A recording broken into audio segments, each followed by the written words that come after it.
Pre, mga 3.5 centimeter yung mga ano.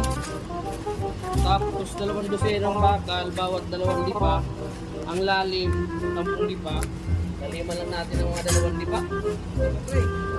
2 lipa.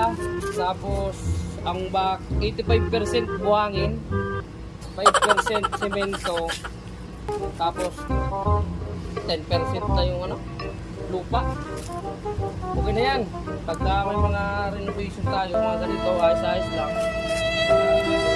Yan, dali yan eh. Para tayo magkakapera ng marami yan. Para tayo makakapag-post ng mga luxury bag. Yung ano natin. Sana all. Makakabili tayo ng Rolls Royce, BMW. Sana all. Anak ng kontraktor. Anak-anak kontraktor, ma-afford mo lahat.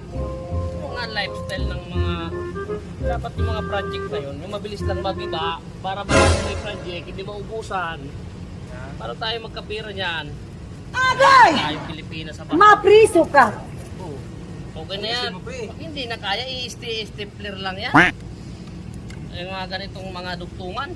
Hindi na mapapansin yan. Okay na yan. Ganyan ang mga buhay dito sa Pilipinas.